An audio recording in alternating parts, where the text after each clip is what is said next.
Vraies Voix Sud Radio, le grand débat du jour. Tao, marocain de 22 ans, avait été condamné à 7 ans de prison pour viol en 2021 et était depuis sous le coup d'une obligation de quitter le territoire français. On a malheureusement élaboré, depuis un certain nombre d'années en France, une sorte de droit à l'inexécution des peines. Le Maroc doit tester de sa nationalité avant l'expulsion. Problème, le Royaume ne répond pas. L'OQTF n'est donc pas exécuté comme dans 93% des cas. Je crois que le laxisme de la justice n'existe pas. Je vais me mobiliser, on va augmenter considérablement le taux d'exécution des OQTF. Il faut faire évoluer notre ars juridique, estime le nouveau ministre de l'Intérieur, Bruno Retailleau, après le meurtre de Philippines. Ce marin de 22 ans condamné pour viol avait été libéré à la faveur d'une remise de peine alors qu'il était sous OQTF, mais inexpulsable, faute de laisser-passer consulaire de part du Maroc. Alors parlons vrai, la justice est-elle laxiste? Est-ce que les OQTF sont exécutables tant qu'ils sont peu exécutés? Et à cette question, la justice est-elle dans le déni? Vous dites oui à 97%. Vous voulez réagir? J'attends vos appels au 0826 300 300. Et avec nous, maître Romain Boulet, co-président de l'association des avocats pénalistes. Merci d'avoir accepté notre invitation. Philippe Bilger. Je pense que l'exécution des peines est défaillante en France. Je pourrais non-chiffres qu'il démontre.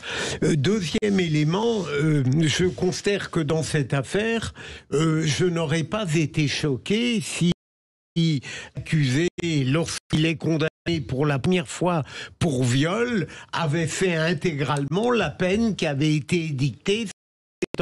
Mais pour le reste, j'estime que la justice n'a aucune responsabilité là-dedans, dans la mesure où, lorsqu'il est relâché, assigné à résidence par le JLD, celui-ci n'avait pas d'autre solution que de faire ça, parce que malheureusement le laissez consulaire marocain est arrivé 2 jours trop tard. On aurait pu éventuellement créer se renseigner, mais il n'empêche que sur ce plan là, la justice n'a pas. Alors on peut ensuite changer l'état de droit et rendre tout ça plus efficace, mais sur le plan qui concerne la question de Sud, je n'ai pas de reproche à faire à la justice. Françoise Degois. Écoutez, je suis exactement dans la même position que Philippe Bilger. Je suis frappé de toute façon par le refus des laissez-passer consulaires. Donc ça sert à rien de tourner de menton.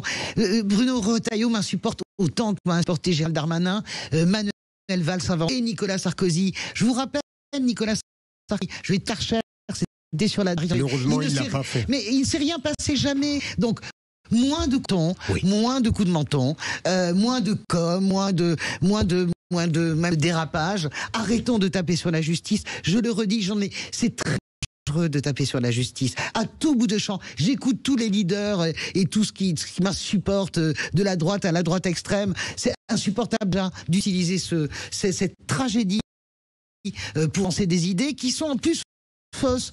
Il y a un problème d'exécution des peines, mais le seul travail à faire, c'est, dont parlait Cécile sur le laissez-passer consulaire, dans le lancement du sujet, c'est d'obliger les pays d'accueil à délivrer des laissez-passer consulaires. C'est tout. Ça sert à rien de monter sur une chaise, dire les OQTF, il faut mieux les exécuter. Tant qu'on n'a pas fait ce travail diplomatique-là, et de la bonne manière, sans faire comme on l'a fait avec les Marocains il y a 1 an avec Emmanuel Macron, eh bien, on n'arrivera à rien. Moi, je suis d'accord et pas d'accord. Voilà, pourquoi? Parce que je pense que si on part du postulat, du principe que la justice fonctionne, que la police fonctionne, que la médecine fonctionne, que la société fonctionne, que les politiques fonctionnent, il y a un truc qui fonctionne pas, c'est le travail en commun, le tuilage. Voilà. Moi, j'ai quand même le sentiment que quand on a violé et qu'on fait la moitié de sa peine, est-ce qu'on est reçu, examiné par un médecin conseil? Est-ce que le niveau de risque de récidive est établi? Quand il y a un doute, j'ai envie de dire, quand il y a un doute, il n'y a pas de doute, quoi. C'est-à-dire que la présomption d'innocence et la présomption de récidive, c'est une chose, mais le droit de nos enfants, d'une gamine de 19 ou 20 ans, enfin ça s'est passé à quelques centaines de mètres d'ici, oui. faut quand même juste comprendre le truc. Hein. Ça pourrait être notre voilà. C'est ça que je dis. D'accord. Moi, je suis d'accord pour dire. Je suis pas avec l'émotion. C'est pas possible. Non, mais moi, je suis ému. Donc j'ai aussi tout le monde est ému. Mais tout le monde, très bien. Moi, je la suis justice, et je c'est pas la vengeance. Et je viens dans les. Mais c'est pas ça que je dis. Et je viens par les vrais. Donc je viens partager ce que je pense. C'est que si je pars comme vous du principe que la justice fonctionne en France, que la police fonctionne, que tout le monde fonctionne, j'ai juste le sentiment que ça ne fonctionne pas ensemble. C'est ça que je viens de dire. Voilà. Je rebondis, maître, sur ce que vient de dire Sébastien. C'est effectivement dans le cadre d'une remise de peine. Est-ce qu'il y a une évaluation logique du condamné? Oui, alors on va remettre un certain nombre de choses en place parce qu'on est en train de mélanger beaucoup de concepts. On va d'abord rappeler, ce qui est quand même la base puisque c'est un avocat qui parle, que pour ce monsieur, il est présumé innocent, il n'a même pas été interpellé, il est à peu près désigné comme étant le suspect numéro 1, attendons de voir quand même. Il est intéressé. On peut retenir en Suisse, mais il n'est pas encore sous main de justice française. Il y a de l'ADN quand même, donc on peut avoir des doutes légitimes. J'ai beaucoup de dossiers à vous donner où il y a de l'ADN, mais peu importe, je sais bien que c'est pas la question. Voilà. D'abord sur le fait qu'il ait fait que la moitié de la peine, c'est parfaitement inexact. On a quelqu'un qui est condamné alors qu'il est mineur. Philippe Bilger le rappelait à l'instant. Il est condamné à une peine de 7 années d'emprisonnement. Ça n'est pas une petite peine. La justice, on va beaucoup parler du laxisme de la justice, s'est montré particulièrement ferme à son égard. Il se trouve qu'il est détenu depuis 2019. Il semblerait qu'il ait été remis en liberté en 2024. C'est un calcul assez simple. Il ne fait pas toute la peine prononcée par la cour d'assises, mais il ne fait pas la moitié de la peine. Ça n'est pas vrai. Le deuxième point, c'est qu'il ne bénéficie pas d'un allègement de peine. C'est quelqu'un qui est allé jusqu'au bout de la peine qui a été prononcée par la justice française. Il se trouve qu'à l'époque, et la loi a aujourd'hui changé, lorsque notamment on se conduit bien en détention, on peut bénéficier d'un certain nombre de réductions de peine, et c'est l'explication selon laquelle a été condamné à 7 années d'emprisonnement, il serait ressorti au bout de 5 années et demie d'emprisonnement. Il ne s'était pas signalé en détention comme étant quelqu'un de particulièrement dangereux ou particulièrement inquiétant. Il n'aurait pas bénéficié de cette réduction de peine, le cas échéant. Ensuite, il n'est pas remis en liberté. Lorsqu'il sort au mois de septembre, contrairement à ce qu'on prétend, c'est donc un individu qui était, semble-t-il, en situation irrégulière, et donc le préfet a pris, alors qu'il est détenu, une obligation de quitter le territoire, un arrêté, ce qu'on appelle une OQTF. Donc, il n'est pas remis en liberté. À sa sortie de détention, il est attendu par des policiers qui l'emmènent au centre de rétention. Jusque-là, les choses fonctionnent encore de façon normale. Centre de rétention, c'est quoi? Le centre de rétention est surtout pas une prison, nous dit-on dans les textes. La réalité, c'est que c'est un lieu d'enfermement. Vous n'êtes pas puni. Je suis très inquiet, mais c'est l'avocat qui parle, qu'on vient de dire, quand il y a un doute, il n'y a pas de doute. On va pas commencer à garder des gens en détention sous prétexte qu'on se dit que peut-être ils vont être dangereux. La détention préventive, c'est quand même la présomption préventive. Allez au bout, parce que la fin de l'histoire, c'est une gamine qui est morte. On va y revenir. Je crois que le risque zéro n'existe pas. De toutes les façons, il y aura toujours des gens qui mourront dans les rues. La question, c'est est-ce qu'on peut limiter ce risque et se poser la question de la récidive. On ne peut pas anticiper, sauf à vouloir vivre dans un monde que Spielberg nous a dépeint ou que Philippe Cadic nous a dépeint. On ne va pas anticiper sur des faits que des gens n'ont pas commis. La justice a statué, il est condamné à cette peine-là. Il est donc placé en centre de rétention. Ça n'est pas un endroit où je peux vous dire que vous voudriez passer ne serait-ce qu'une journée. Il se trouve que l'état du droit actuel fait qu'on peut y passer 90 jours. Il est enfermé, il a purgé sa peine, il est privé de sa liberté d'aller et venir. Je ne vais pas vous plaider la question du lieu de dignité sur les centres de rétention. Il se trouve qu'un magistrat à reprise va se prononcer sur la question de la prolongation de son maintien en centre de rétention. Donc il n'a pas été remis en liberté, il est dans ce centre de rétention. Et pour qu'il soit reconduit à la frontière, il faut que le Maroc délivre un laissez-passer. Voilà. Ni de la responsabilité de la justice, ni de la responsabilité de la justice administrative, ni de la responsabilité des magistrats, parce qu'on commence à agir disant soit il y a eu des juges des libertés cinglés qui l'ont remis en liberté, soit il y a eu des juges administratifs qui n'ont pas fonctionné. Ça n'est pas vrai. Il se trouve que on ne peut pas reconduire dans un pays un individu si ce pays ne le reconnaît pas comme étant son ressortissant. Donc un juge des libertés et de la détention, à l'issue des 3/4, c'est-à-dire qu'il est resté quand même ce garçon près de 70 jours en centre de rétention administrative, a dit je ne peux pas vous garder là en attendant que le Maroc veuille bien bouger. On va vous placer dans un hôtel. C'est pareil, théoriquement il n'est pas laissé sans surveillance absolue. Il est assigné à résidence, il a une obligation de pointage, je crois, tous les jours ou tous les 2 jours. Il se trouve qu'il n'a pas respecté cette obligation de pointage. Il se trouve, si c'est lui, et je mets beaucoup de si, encore une fois, parce que pour l'instant, on ne sait pas ce qui s'est déroulé, qu'il a peut-être des problèmes psychiatriques ou que sais-je, il se trouve qu'à ce moment-là, effectivement, il échappe au contrôle de la justice administrative ou de la police administrative. Ne mélangeons pas les responsabilités des uns et des autres. En l'espèce, la justice n'a été ni laxiste, ni, à mon sens, incompétente. Allez, Thomas, 0826 300 300, vous vouliez réagir? Oui. Déjà, je voudrais revenir par rapport aux ces OQTF. En effet, les OQTF prononcés par les autorités administratives, c'est 10% à peu près des OQTF qui sont respectées, il faut le savoir. Donc, elles sont respectées de quelle manière? On expulse soit de manière la personne part libre, soit de manière contrainte avec des policiers avec elle dans l'avion. Donc, ça veut dire qu'il faut également des moyens et ça coûte extrêmement cher. Ensuite, ce qu'il faut rappeler également, comme vous le disiez vos intervenants, c'est difficile pour la France, pour la justice française de se prononcer lorsqu'il y a des dossiers internes, c'est-à-dire propres à la France, qui ne concernent que la France. Alors, imaginez quand il y a également un pays tiers qui doit recueillir l'un de ses ressortissants qui en plus a commis crime ou délit, crime ou même plus sur un territoire étranger, quand il faut le récupérer, c'est vraiment pas évident pour eux. Et ça se négocie à coup de valise, faut bien en être conscient. C'est de la diplomatie, et quand on a des gens de la diplomatie en France qui ne sont pas compétents, et donc où on perd nos accords avec certains pays, ou alors on se fâche très sérieusement avec eux, je pense notamment aux pays africains. Au Maroc, notamment, la brouille avec le Maroc a été terrible. L'Algérie, allez voir les conséquences de l'Algérie, ça arrive. Je suis directement concerné par les OQTF. Je travaille très très en relation avec tout ça, et je peux vous dire que avec l'Algérie là, les reconduites frontières sont extrêmement limitées. Donc c'est bien beau, Monsieur Retailleau, de prononcer on va faire de l'OQTF, Non, c'est impossible. En attendant, s'il n'y a pas de LPC livré, ça ne marche pas. Merci Étienne. Thomas, si vous le permettez, comme on se connaît tout de même depuis un certain nombre d'années, ce qui scandalise véritablement, vous avez fait un compte-rendu très objectif de l'affaire, c'est le fait que à un certain moment le JLD ait été obligé d'assigner à résidence ce jeune homme alors que le laissez-passer marocain est arrivé après. Est-ce que là, avant, il n'y a pas quelque chose à réformer dans l'état de droit actuel? Mais malheureusement, la question du zone de rétention a été largement dit depuis les années 80, puisque moi, quand j'ai commencé ce métier-là, on pouvait rester 15 jours en centre de rétention. Aujourd'hui, on en est à 90 jours.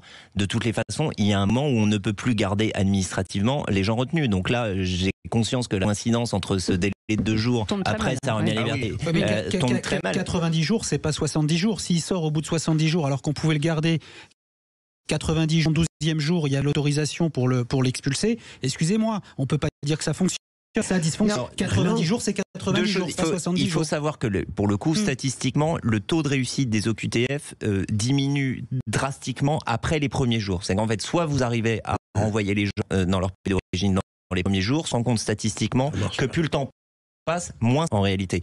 Donc voilà, là pour le coup, sur le coup des 2 jours, quand bien même on aurait étendu à 120 jours, je crains que ce soit au bout de 122 jours que le laissez-passer soit parvenu. Pourquoi c'est 90 jours et pourquoi, moi je pose juste une question bête, si le législateur prévoit 90 jours, pourquoi 70 jours on relâche quelqu'un? Je vais répondre 90 jours au maximum, mais excuse-moi, je tiens quand même, je ne vais pas faire dans les choses sur cet homme d'ailleurs qui est toujours prisonnier. Il a purgé sa peine. C'est-à-dire qu'il a déjà purgé sa peine. La première. Se trouve dans un centre de rétention. As-tu déjà visité des centres de rétention? Moi, j'en ai visité quand j'étais en reportage. Je ne les souhaite pas à mon pire ennemi. Privation de liberté, elle peut être que l'exception. Donc, il se retrouve. C'est-à-dire que tu peux, à un moment donné, on est un État de droit. Enfin, je veux dire, on n'est pas un État illibéral et dictatorial. Mais personne ne dit ça. Mais 90 jours, on va jusqu'aux 90 jours. Déjà, Sébastien, garder 6 jours dans l'attente, d'un laissez-passer consulaire, j'ai sa peine. Mais qui n'a pas d'autorisation d'être sur le territoire. Je suis d'accord avec vous, mais je suis d'accord avec vous. Non mais attendez, ça veut dire quoi? Pas d'autorisation sur le territoire français, on va pas priver de l'irrégulière sur le territoire français. Avant de les expulser ici. Non mais non, c'est le principe du CRA. Alors, tout à fait, mais justement, l'assignation, vous imaginez ce que vous êtes en train de dire? Vous dites qu'il faut créer des camps pour retenir les gens qui sont en situation irrégulière. Ne nous faites pas dire ce qu'on n'a pas dit. Comment vous retenez quelqu'un? Non, mais comment est-ce que j'ai fait? Comment vous retenez quelqu'un? C'est ce que vous voulez dire. Vous voulez priver de liberté des gens parce qu'ils sont en situation administrative et vous l'expulsez. Mais donc, c'est ça. Attendez, arrêtez de parler parce que personne ne vous entend. Pour qu'on comprenne bien, personne, cette personne donc a violé déjà quelqu'un, donc il doit être expulsé. Donc parce qu'il est potentiellement dangereux quand même. Parce qu'il est potentiellement dangereux. On vous dit, il a le droit de la justice. Non, vous confondez deux choses. Non, la justice dit pas qu'elle est potentiellement dangereuse. François, j'essaie juste un truc. Mettez-vous à la place des auditeurs qui nous écoutent. C'est-à-dire qui se disent pourquoi effectivement, qui vont dans le sens de Sébastien Ménard, pourquoi si c'est 90 jours, on garde pas 90 jours. Voilà, puis après si c'est pas possible, on le remet au revoir et merci. Ah bah, en réalité, je le sais pas dans le dossier. Il se trouve que la question de Sébastien. Donc, la prolongation, elle obéit à un certain nombre de critères légaux qui s'amenuisent donc avec le temps. Dans un premier temps, si vous n'avez pas suffisamment de garantie de représentation. Dans un deuxième temps, si on a laissé passer etc. au fur et à mesure. Et donc là, si le juge des libertés de la détention décide de 70 jours, c'est qu'il considère que l'argument assez par la préfecture pour justifier son maintien, et notamment on va obtenir un laissez-passer, en réalité, sont pas suffisants.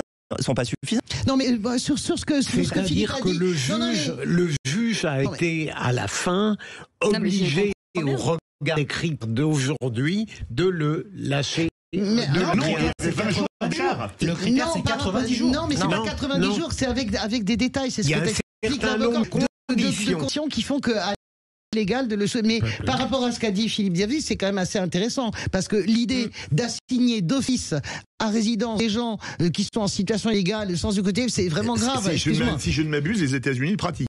Non, mais c'est un autre sujet. D'abord, ils ne pratiquent pas des migrants dans des camps. Enfin, non, mais j'ai pas parlé de camps, c'est vous qui avez parlé de camps. Mais tu fais comment? Et tu fais comment? Les centres de rétention, t'appelles ça comment? Mais c'est pas un camp de concentration, un centre de rétention. Mais qui parle de concentration? Parce que là, on est au point Godwin. Excusez-moi. C'est toi qui parles de concentration. Je suis bien d'accord. Et ça n'est pas ce que j'ai voulu dire, ni ce que vous avez dit. Vous parlez de privation de liberté. Vous sembliez vous étonner qu'aujourd'hui, quelqu'un qui est en situation irrégulière sur le territoire français ne soit pas privé de sa liberté.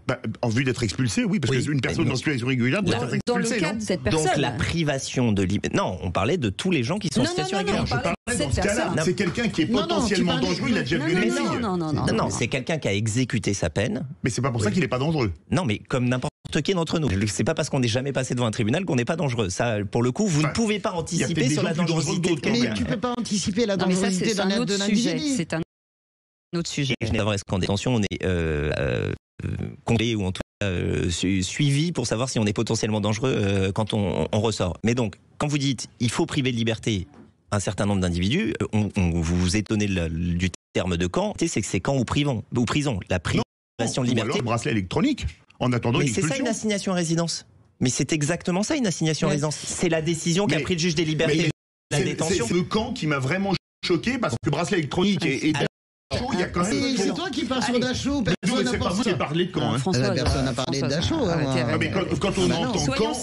Soyons sérieux. Non, n'exagérons pas non plus. Moi, je pense au camp de Lampedusa, par exemple, que j'ai visité. Je pense pas forcément au camp de concentration. Merci beaucoup, maître, pour ces explications. Romain Boulet, qui est avec nous, coprésident de l'association des avocats pénalistes. Excellent. Merci, c'était passionnant ce débat. Vous restez avec nous pour le qui c'est qui l'a dit? C'est le quiz. Je n'ai aucune idée de ce que c'est, mais bien sûr. Vous faire pardonner. Allez, à tout de suite. Sud Radio, votre avis fait la différence. Merci à Sud Radio de pouvoir m'exprimer et pour la qualité de vos informations. Sud Radio, parlons vrai.